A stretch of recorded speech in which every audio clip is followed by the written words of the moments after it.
newsflash for you.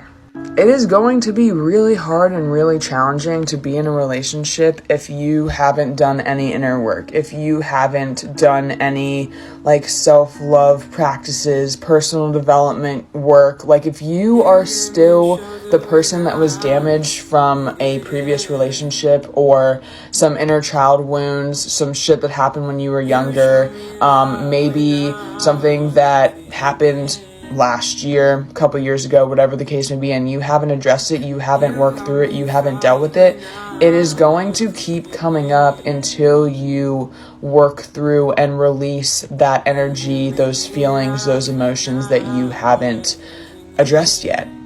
Because things don't just go away. Like, you have to do the work. You have to get uncomfortable. You have to dissect it. Why did this happen? Where did this come from?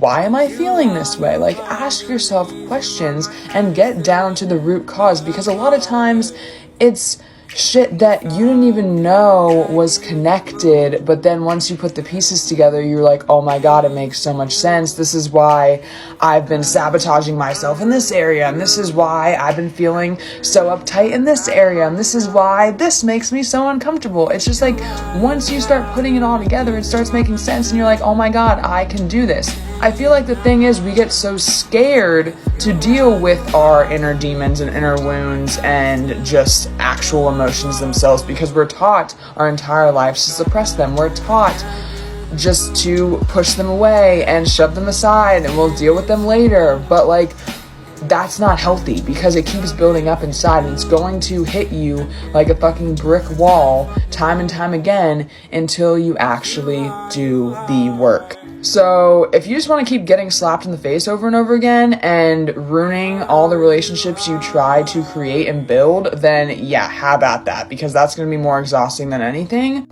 Or you can take the time and be alone, even if it feels lonely, even if it feels sad, even if you are craving, desiring a significant other. Like, know that another person can't heal your wounds. Know that another person isn't going to solve all your problems. The voids and the empty spaces and the feelings of loss, confusion, anger, aggression, whatever the case may be, are still going to be there, because they are your emotions, and no one else can heal them but you.